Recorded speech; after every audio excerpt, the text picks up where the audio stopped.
Hello, everybody. Welcome to the Monday night live stream with Greg and Neil. I am your host, Neil Winterig. As you can see, Greg is experiencing a couple of technical difficulties, and I will be bringing him in a moment as soon as he has his internet connection secured and ready to go.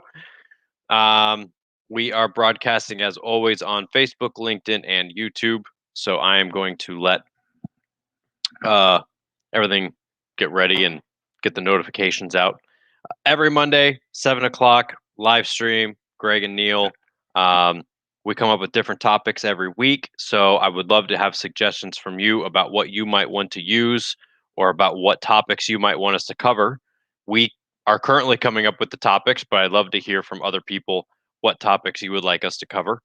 Also, next week, Greg is going to be unavailable, so I have a special guest coming in. A friend of mine who is a podcast expert is going to be coming in talking all different types of things about podcasts, as far as how to start your own, what business value they have, how you can optimize your value of a podcast, all that type of stuff. So that's going to be really fun, and he's a really good guy. So don't miss that next Monday at 7 o'clock. Now, I think Greg is ready. Are you ready, Greg? All right, he's giving me a thumbs up off camera, so I'm going to bring in Greg. There we go. Sure. All right, you got your technical difficulties squared away? I believe so. All right, your air conditioner's off, so it doesn't sound like you're in the middle of like a rainstorm right now, which is what I was getting before. Great. So I just explained to everybody that next Monday you're going to be tied up. So I've got a friend of ours coming on to talk business podcasts and all sorts of stuff. Yeah, he's a great guy. You'll learn a lot. Everybody's going to like that. Now, I have one other important piece of housekeeping before we get into the Google My Business Basics and online reviews that we're here to talk about tonight. So I have ideas of what I would like to do with our channel and with our community of people, and I want to grow it. But to do that, I need to make sure that I have people who actually are interested in doing what I think they might be interested in doing. So if you're watching this on the delay or you're watching this live or whatever, it doesn't matter. I want to set up a special program of online training for people to be able to get amazing business advice and training for a very low cost, especially when you compare it to how much you might spend on a single online course from a business guru or something like that. And I want to know if people are interested in doing something like that. Obviously, I need a certain amount of people to make it worthwhile for us and for you because, truth be told, we have not made any money off of YouTube. We just got monetized 3 weeks ago, and we're going to make a couple of dollars this month from that. But we've been putting out 3 videos a week for over a year, and we were doing 2 videos a week for a year before that. So we've been putting out a lot of content over the last 2 years, and we paid premium editing. We have premium equipment. We do this because we just freaking like it. And we didn't expect to make money off it. We're not trying to. But if I did a program with me, Greg, and Abby about business training and real business advice, and I had enough people who wanted to actually pay a little bit to be involved with it, we would come up with some really cool videos and some really cool stuff, because pretty much all the money we make would just go back into the production value of the whole thing anyway. So I'd love to hear from people what you'd like to learn about, what we can do for you in that type of a format. So again, leave some comments down below, etc. But I have some ideas. I'm not going to go into all the details here yet, but I think it would be really cool if I had the opportunity to be a part of what I want to do, then I would want to be a part of it. So I think it's a good idea. So anyway, that's the because that's the you and I think we're pretty cool. We think so. And we're approaching 4,300 subscribers. So I mean, there's some other people that like us. We've broken 4,000 subscribers, which is really cool. But what I really want is more engagement. That's all. Right. I want to hear from people about what they want, because I ask all the time, what do you want us to talk about? And I don't get anything. You know, we started doing these live streams 5-6 weeks ago. We've gotten hundreds of views on all of them, but nobody has said, hey, talk about this. I get a lot of positive, like, you guys are always good. I like that. But I want to know what you guys want to hear about too. So anyway, so tonight we're going to talk about Google My Business. Sorry for the 5-minute introduction there, but we had to get the housekeeping done. Oh, one last piece of housekeeping. If you haven't already, we released a video last Wednesday about a giveaway that we're doing on the channel. If you haven't signed up to be a part of the giveaway to get free online training, go do that. Get your entries in. It ends on Friday of this week, the 27th, I think it was. No, I don't remember. 25th? And how do they enter? What's Friday? Go to the YouTube channel that we put out last Wednesday. There's a link in the description. It says giveaway in the title. Go check it out. Okay, now all the housekeeping is out of order. We're not sponsored, so we're just putting our own sponsorship ads out. So Google My Business. That's what we're here to talk about tonight, Dad. Yep. Do you know much about a Google My Business page? Really, honestly, not that much. Okay, I thought so. Yeah, I'm actually not really sure why I'm here. People like you more than they like me, so we got to. I don't know. I'm just the white hair of the channel. Yes, that's true. That's true. So, for those of you who don't know, the Google My Business page is a free resource that you have to promote your business. And I see a lot of small businesses that either don't know that it's free and that it exists, or they just don't take advantage of what it has to offer. We're probably, go ahead. Let's start off with, why is having a Google My Business page important? Okay. So let's get down to basics. Yes. So what I'm going to do, I'm actually going to do a screen share. Oh, good. We haven't done this on a live broadcast before. That's pretty ballsy to try it here for the very first time, but you know what? I'm going to try it out. Neil's living on the edge. Yeah. Okay. So let's see here. Okay. I'm going to do a Google My Business page review of something here. Hold on one second for me, okay? Let me pull this up. I've never done the screen share from here. Okay, so I'm going to share my screen.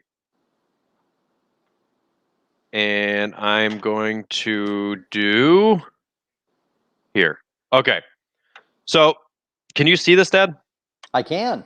Okay, because I can't see you now, so I have no idea what's going on. So you're going after the Rib Shack. These guys are awesome. The Rib Shack is my favorite place for barbecue where we live. And if you go to Google and you type in, barbecue, you're going to get all those different listings for barbecue. This Google My Business page is the information that's right here that gives you all of the information about that business, as well as photos, things of that nature. Okay. So let's look at, so you got your reviews, you've got your address, menu, website, all this type of stuff. So anytime you go to Google on Maps or whatever, these are all Google My Business pages. So there's a pizza place here. Okay, let's check out your pizza shop. I've never been here before. Right. Has decent reviews. All right. These are your Google My Business information. So then somebody must create that page. Yes. Google doesn't do it for you. Correct. To do that, now you can't see my screen anymore, right? No. Okay, good. I'm just making sure. I have no idea what's going on because I couldn't see you. So the Google My Business page is made by the business owner, and you can make that page by just simply creating a Gmail account, clicking on setting up your business account, and then you make a Google My Business page off of it. Okay. So that's how it basically goes. So it's just amazing to me how many people don't realize that they have it or understand how it works or what it does. And so that's why I wanted to talk about it, because I actually did a video about this and there were so many people who didn't understand what was going on or what a Google My Business page is. So then that's how you create one. Why is it important to have one? Okay. So what I'm going to show you now, which I did not show in the other video. Hold on 1 second for me. I got to handle one thing really quick. 1 second. I'm going to give you an educated guess as to what he has to handle. Was that, well, wait. I was going to give an educated guess. Was that all about Joey? Sort of, yeah. Okay, so. Joey is Neil's new cat. He gets in the sink and he eats everything. And anyway, so, okay, so I'm going to show you a Google My Business page and what it looks like to actually own one, because I don't think most people actually see that. So I'm going to share one of my newer businesses that I started. I have a Google My Business page. I want to show that so that people can see it. What do you think? That sounds good. Okay, good. So let me hit share screen. All right. So you can see all this? Yes. Okay, good. So once you make a Google My Business thing, the first thing you have to do is you have to register yourself as the business and the business owner. And now, by the way, Dad, I don't know what people are seeing, actually. I don't know if I'm visible, if you're visible, but anyway, we're going to just keep rolling. Right now, actually, I can see us both and your screen. Oh, okay. I can't see us both. So anyway, like I said, people, this high quality production is so basically once you actually register yourself, they're going to send you a letter. Google's going to send you a thing to the address that you have listed. You're going to type in a confirmation code, and then that confirmation code is going to unlock your account and give you everything that you need. Verifies that you're real.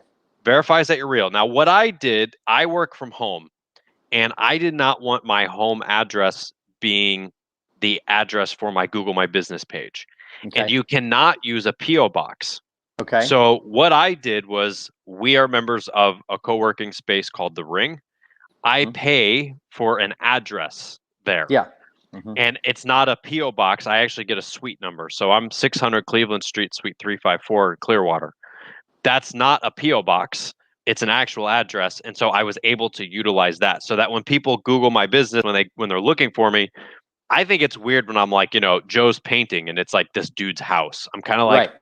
I don't know. It seems weird, right? I wouldn't want that information out there. So I'll give you all my business address. There you go. Yep. But from here, you can actually post your photos that people see. You can look at and answer reviews that people give you. You can even update all of your information. You can make posts to people. You can even post individual products. Now, I haven't done this for mine because mine doesn't have individual products. But what you are able to do from here is literally control everything that people see through your Google My Business page. See, it's telling me to get started because I don't even have any of this stuff listed. Right. Oh my gosh. Okay, there we go. You can also make your SEO ads straight through here. Nice. This is also how you can make a custom email address. So it's like, Neil at neilsribshack.com rather than like neil@gmail.com, right? Right. You can get a custom thing there and set up all your ads and do everything that you want to do. The biggest things that I don't see business owners controlling is the photos that they put out. You should have a ton of photos for your business. And what I want to tell everybody is photos of yourself, photos of your products, photos of customers, real life examples that need to be in there. Oh, thank you. Cobra Royality says I can see both and the screen. So that's good. Thank you. This is my first time doing it that way.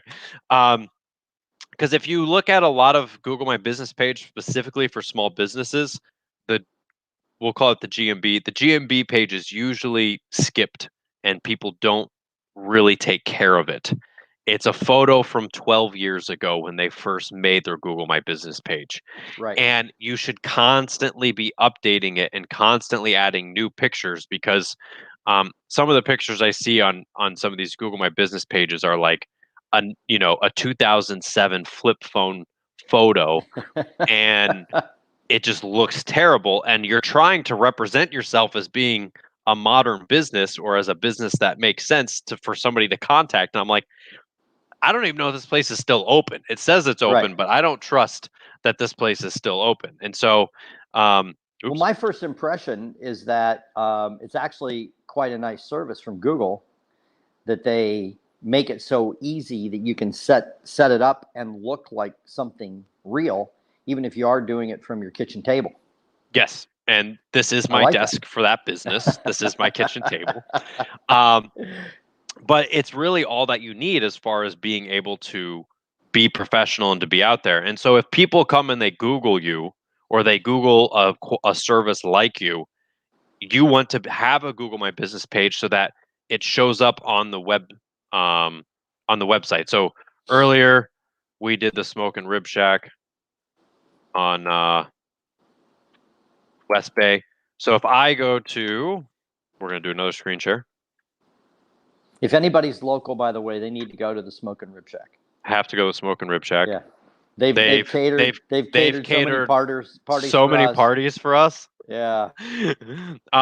So when I type in Smoke and Rib Shack, the Rib Shack comes up. Yep. And that's what you want to see, because you don't want to type in ribs and then have some other business show up that's not you and people are trying to find you. So that's why it's important to have that information there. It's free advertising. Mm-hmm. It's free ways for people to find you. And with my other business, like I don't do any SEO, I don't do anything like that. But if people type in keywords and they're looking at the map view, I'm going to be one of the options that pops up. Mm-hmm. Because, you know, I'm not a fast food restaurant where there's 400 of them and I'm trying to stand out. There's maybe only one or two other Google listings in this whole area for that. So I want to make sure that I pop out and I stand out. Yep. I like it. That's also where you handle all of your reviews from, which is the Mm-hmm. other thing that I wanted to talk about tonight is online reviews. So this is something you do know about, Dad. I do have an opinion about this.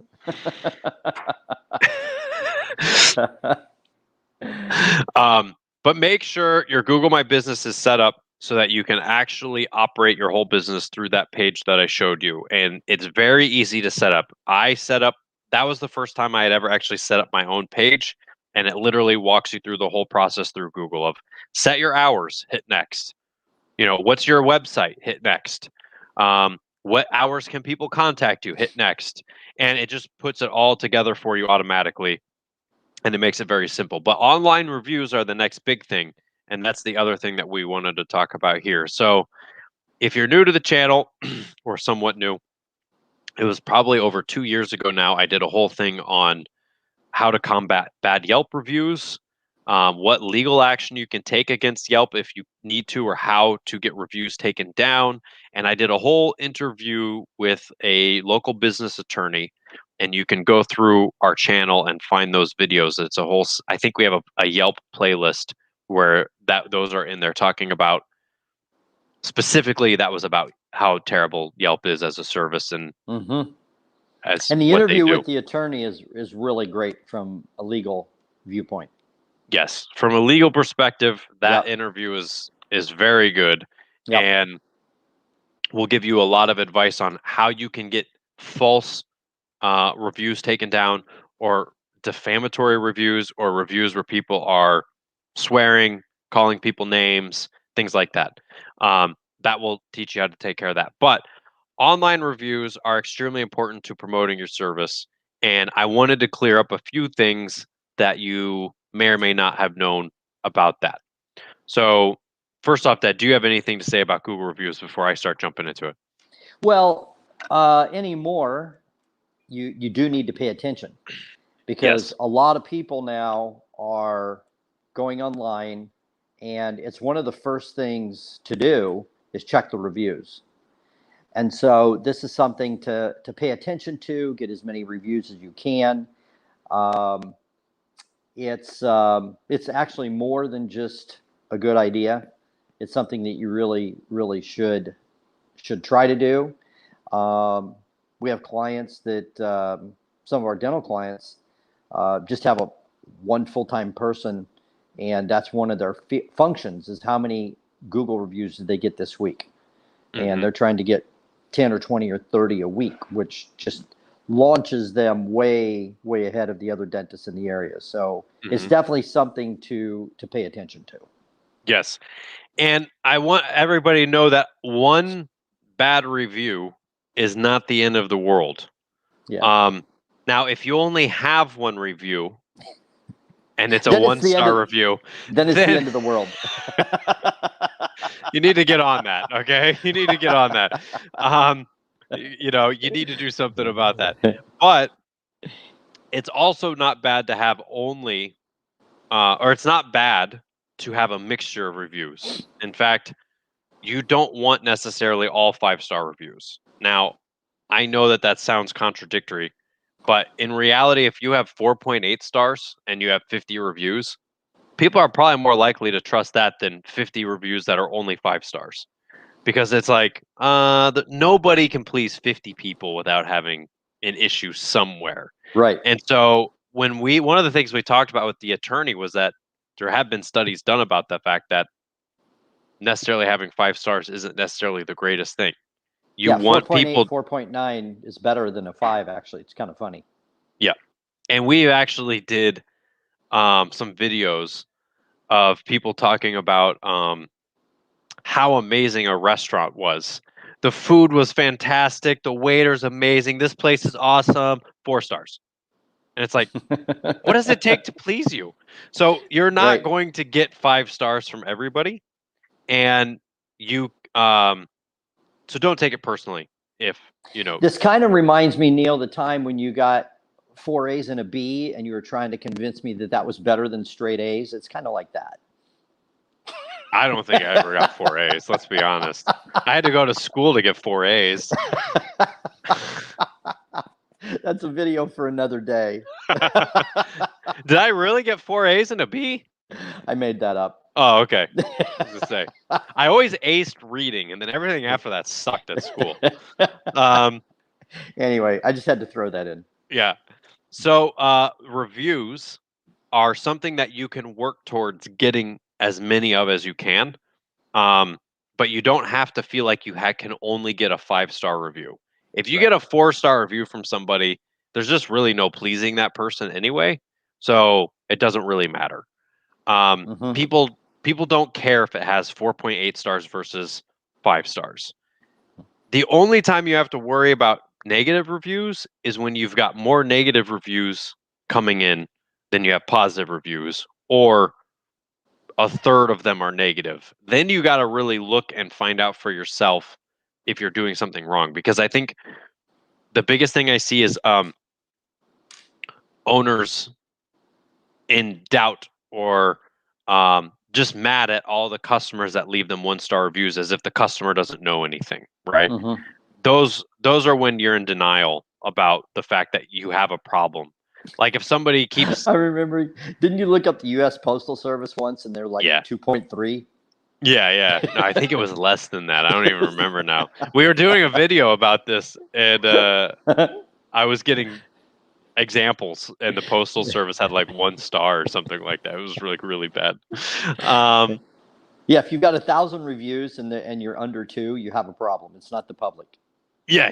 It's definitely not the public's problem. But the only problem that you have is when you've got multiple reviews all stating the same issue or the same problem. So if you have a restaurant and somebody comes in and says, "Oh, the chicken is dry," and there's 10 other reviews that say the chicken is amazing, well, then don't worry about the chicken being dry. But if you have multiple reviews saying the chicken's weird, the chicken doesn't taste right, you can't sit there and say, well, these people just don't understand food. Right? That always cracks me up when you go, oh, well, they just don't know what they're talking about. Right? That would be like us thinking that, every time we couldn't help a business owner grow, we just blamed the business owner and said, well, he's a moron. Right? That's not if we can't help them grow, then we're doing something wrong. It's not just that he Right. might be a moron. So what you're saying is there is some introspection needed, Yeah. like some self-review. If you're seeing a trend of certain comments, certain things that people don't like, you need to pay attention. Now, Yes. the flip of that is if you have 50 4 and 5-star reviews, and then there's 5, 2, and 1-star reviews, that is not cause for alarm. No, I wouldn't So even worry about it. Right. And what I've seen is people going for perfection and now losing sleep and worrying about it, and I don't know, contacting an attorney or whatever, because they have 5% 1 and 2-star reviews and thinking that it's a disaster. That's not a disaster. Right. I even had I was doing a seminar about this once, and I had a client email me Google reviews of the 7 wonders of the world. And I can't name them all, but the 7 wonders of the world, you have the Great Wall of China, you have Niagara Falls, and they sent me a link to 1-star reviews for the Great Wall of China and Niagara Falls. Mm-hmm. And so the Great Wall of China, all the 1-star reviews were, it was foggy and I couldn't see it. So now we're blaming the wall. That's the exact review that I used to use about the Eiffel Tower. Oh, what did they say about the Eiffel Tower? Went to the top and it was foggy, 1 star. Like, hey, guess what? When you're on the ground and you can't see the sky, it's foggy, which means when you go up to the top, you can't see the ground because it's foggy. Like, that's the Eiffel Tower's fault. The other one was Niagara Falls. I got wet, 1 star. Yeah. Well, that's a funny one. That's real. That's somebody joking around. But when you go to the Eiffel Tower and you complain about the food, the fog, and or food, or right? food. You go to the Eiffel Tower and complain about the food? Yeah. Forget about the fact that you went to the Eiffel Tower to visit a historic monument that is an amazing work of architecture. You go there to complain about the croissant. Like, you've got issues, right? So that's going to happen. So if people can give the Eiffel Tower a 1-star review and the Great Wall of China 1-star review, they're definitely going to give your plumbing service, your yard service, your chiropractic office a 1-star review as well. Because what do I call those people, Neil?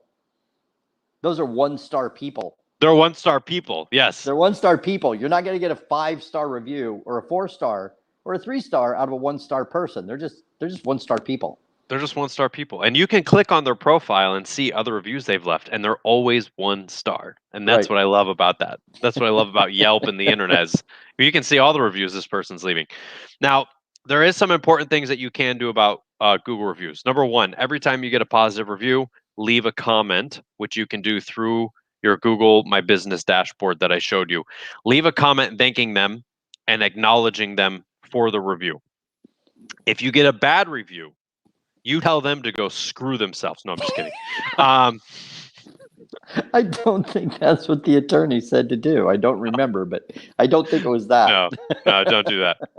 She said there was some legalese behind it. If you said that the burger sucked, and I said, yes, when you were here, I tried to take care of you as best as I could with your burger, then I'm acknowledging that your burger sucked, and then I have no legal room to stand on. Anyway, it was a whole legalese thing. If somebody leaves you a negative review, just acknowledge it politely as you can and let them know that if there's any way you can make it up to them, to please get in touch with you. Don't get into an argument. Don't get into a screaming match. I have seen paragraphs long of business owners just going off on people, and you might be right, but there's no way in hell I'm doing business with you if that's your response to that. And I used to see us a lot when we worked a lot with people in the field of medicine. Let's say you're a chiropractor, Dad, and I come in and I don't like it and I leave a review. Or no, better yet, I leave a review that says you suck as a chiropractor and you couldn't help me. And you go and you find out I was never a patient there. So then you come onto Google and say, you were never a patient here. This is go somewhere else. Okay, that is violating HIPAA and you can be sued. So you never give out confidential information through a Google review or through a reply. You never want to go through any of that stuff because that's really bad. So never answer a negative review with anything other than just, I'm sorry. If there's anything we can do, let us know. Don't get into a screaming match because I'm going to feel weird knowing that you just like lit somebody up on your Google because they gave you a 1-star review because your chicken was dry or something like that. Yeah, and you need to have 2-inch thick skin. You can't be so thin-skinned, tender-hearted, whatever you want to call it. You just, and you have to accept, I think everybody's heard of the 80-20 rule, right? I mean, 20% of the people are going to give you most of your problems. So you just have to recognize that, especially in business. You're definitely not going to make everybody happy. And so just what's saying, water off a duck's back. It just, you're Teflon. You're Superman. The bullets bounce off. I'm rubber, you're glue. You got the idea. So just forget about it. Really, just forget about it. If there's some truth to it, then handle it. But just like you say, acknowledge it. Like you read it and say, well, I'm sorry we couldn't make you happy. If you'd like to come back, the next meal's on us, whatever. And then just forget about it. Don't lose any sleep over it. You don't have to have a family dinner about it. And one thing that you can do, depending on what industry you're in or whatever, if somebody leaves you a 1-star review, me and the attorney talked about this. If somebody leaves you a 1-star review, you can get in touch with that person and ask them if you can make it right and try and satisfy them, and then ask them if they wouldn't mind changing the review and giving an honest review. And you can get somebody to go from a 1-star to a 4-star or a 5-star or maybe even just a 3-star. Whatever it is, you can reach out to them and ask them if they're willing to do it. Now, they can't so they hold can you go hostage. They can go in and edit it after they post it. The person who originally posted it has the option to take down a comment or review a comment or change it or whatever. So they're allowed to go in and update their, because let's say I go to a restaurant and it's really good and I leave it 5-star reviews, and then a year later somebody else comes in and they destroy it. Now I want to change my 5-star review to a 1-star review or whatever. You can do that. Right. So you can reach out to people and ask them if you make it right, if they would be willing to change their review. That is legal. They are not allowed to tell you that they will change it if you give them $100. Like that. That's blackmail. Can't do that. Can't do that. And there is some sort of legal recourse on that, but I forget what it was. You'd have to check with the video that we did with the attorney that talked about the rules there. But basically, anytime you get a review, you want to answer all the good reviews with great words so that other people who are coming in can get an idea of not only are they getting great reviews, but they have somebody answering those reviews, thanking them for the reviews. These seem like good people. But do not blow up and light up the bad reviews with all kinds of stuff. I've seen some crazy stuff in my years of looking at businesses and their online presence and stuff like that, of just calling people names. And it's like, you're going to just turn away more people than you can. Right. And that 1-star review would ever do. You're turning away more people than that, the damage of that, by simply lighting them up in the comments. Right. So forget about it. Forget about it. Yep. Just move on. And like you said, you're not going to please everybody, right? Nah. Even if you have a great business. Even if you're the Eiffel Tower or the Great Wall of China.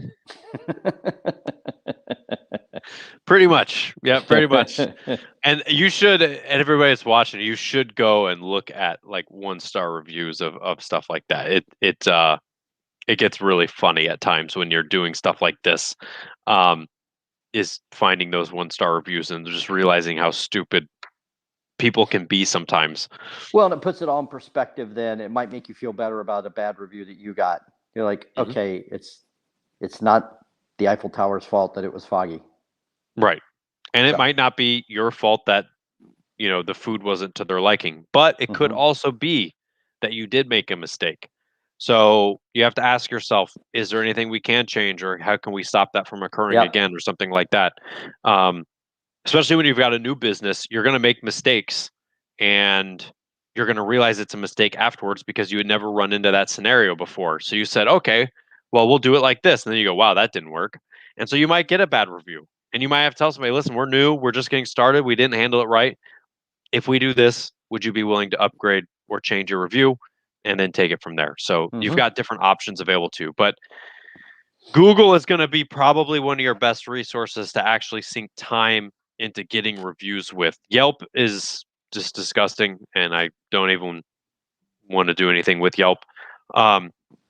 Watch the documentary Billion Dollar Bully, or watch my video breakdown of Billion Dollar Bully in our Yelp playlist. You'll understand why. They're not a good company. And you can say the same thing about Google. Oh, they're not a good company. I understand. You know, they're not angels either, but they do give you a lot more control over your reviews and what people say, and they will actually take down bad reviews, as opposed to Yelp, who doesn't. And they don't hide reviews, which Yelp does. So start with Yelp and start getting good feedback and reviews. Then you've also got your Facebook reviews if you want to get Facebook reviews. You said start with Yelp. Oh, I'm sorry, Google. Start with Google. Start with Google. Yep. Yes. Yeah. Forget Yelp. Start with Google. Get your good reviews there. Then if you want to start focusing on Facebook and other things like that, you can. The other last piece of advice I would give you is, depending on what industry you're in, you may or may not be able to give people prizes or rewards for leaving your reviews. Right. Most, I know, medical offices, you cannot compensate somebody for leaving a review. Yeah. I don't know if that's the same for a restaurant or other place. Yeah, it varies by state.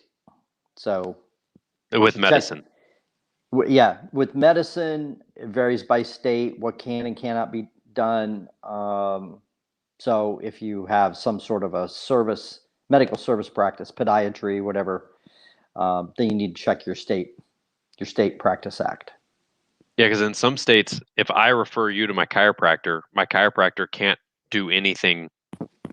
He can't give me a Starbucks gift card. No. Can't even give me credit towards a free adjustment. I mean, it's pretty strict in some cases, which means in some cases, yeah. Yeah, asking for a Google review falls into that same category. Or it can in some states. Offering to remunerate them for a Google review can happen. Right. Last thing I'll bring up, because we have talked longer about this than I thought I would, but how do you start getting Google reviews? You have to ask. That's all it takes. If you don't ask, you're not going to get very many reviews. So what I would do is find customers that you have a good relationship with and just say, hey, if you wouldn't mind, please leave me a Google review. I'm trying to build my online presence. Leave an honest review is what you say. Just leave me an honest review on my Google page. I'm trying to get some more online reviews and let people know that we're here. And good customers will give you a good review. And they might even say, could you email me a link to it? You have that option through your Google My Business page to be able to send that to people, and then they can leave you a review. But if you don't ask, you're not going to get very many reviews. Absolutely. And when I was talking earlier about dental practice, that's what they have their PR director do. Go around to the patients or call people or whatever. You were in yesterday. Were you happy? Great. Can you go online? Leave us a review. And they end up with hundreds and hundreds of reviews. Yeah. Something like that, you can really, if you think of how many people come into a doctor's office, you can get 100 reviews in a week with pretty easily. Well, not easy, but you could get that many reviews because you have tons of people coming through. Right. If you're a landscaper, that's hard because you're like moving from house to house. So you kind of have to call some of your long-term customers or leave them a note on their door or something like that, trying to get them to leave you a review. But the point is that it's a good thing to put in that effort. That's a good thing to be doing. Yes, you definitely should be putting effort into that. It helps your online presence. And if you ever did decide to do like SEO marketing or something like that through Google, then that will come in handy later on for sure. All right, so I've been talking a lot. No, this has been good. I don't see any other questions or comments down below at the moment. Anything else that you have to say there, Dan? No, I'm good. I'm good. Well, thanks for coming Actually, along for the ride. well, it's more, honestly, it's more clear to me now what it is. I honestly, I hadn't really paid attention. You and Abby had talked about it, and you guys, I think it was either you did a solo video or maybe you and Abby did one about Google My Business. But at any rate, I never really got it. Yeah, well, I did a video on it on our channel. Is that what it was? Yeah, but it was. I'm trying to think when it was. I'm gonna look up really quick on where it's at. And all of a sudden, per the YouTube analytics, it all of a sudden started getting a ton of views in the last month. It went from like nowhere to like oh wow, I didn't even realize it. It's over 4,000 views now. Oh, really? Yeah, It's a thing. It's a thing. it's a thing. Yeah, and I did that video August 2019. Wow. So all of a sudden people started watching it. So I don't know how that happened, but that's one of the reasons I wanted to talk about. Was obviously it seems like something people are looking for right now, Right. or are interested in. But that's the basics of your Google My Business page. I know I missed a bunch, and people can tell me how much important information I missed, but it really is just the basics of what it is and why you need to use it. And I definitely recommend every business having one, so that people can find you, especially small business. You got to have one. Yep. Love it. Cool. All right. All right. you, Well, Neil. that's all we have for you guys tonight. Thank you all for watching. Hit that thumbs up, subscribe, and leave comments. Check out the giveaway, which ends on Friday. Go back to our video from last Wednesday. It's called Giveaway. It's got giveaway in the title. It's going to tell you what link you need to go to. We're giving away 2 books, 2 online courses, and a 30-minute Zoom session with us. It's called Book and Courses Giveaway. So go there, click the link in the description of that video, and it will tell you how to apply to enter and how to get entries into the contest. It's totally free. Just go check it out, get some entries, and win some courses with us and a 30-minute Zoom call if you're interested. Awesome. All right, everybody. You have a great night. We'll see you next Monday. And I'll have a guest with me talking about podcasts. So that's going to be a lot of fun. See you then.